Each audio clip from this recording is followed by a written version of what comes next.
সকাল থেকে তুমুল বৃষ্টি হচ্ছে। ঝড়ে সবকিছু মনে হচ্ছে উড়িয়ে নিয়ে যাবে এমন অবস্থা।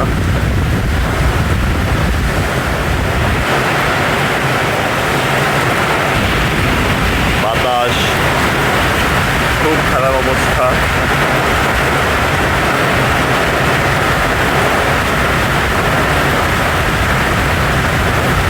আমি নাস্তা করার জন্য বের হয়েছিলাম, কিন্তু যেতে পারলাম না বৃষ্টির কারণে।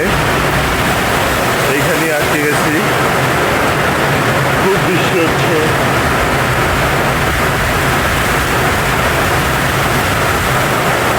মনে হচ্ছে সব কিছু উড়িয়ে নিয়ে যাবে এমন অবস্থা বৃষ্টির কারণে। এত বৃষ্টি এখানে আগে কখনোই হয়নি, আজকে এত বৃষ্টি হচ্ছে।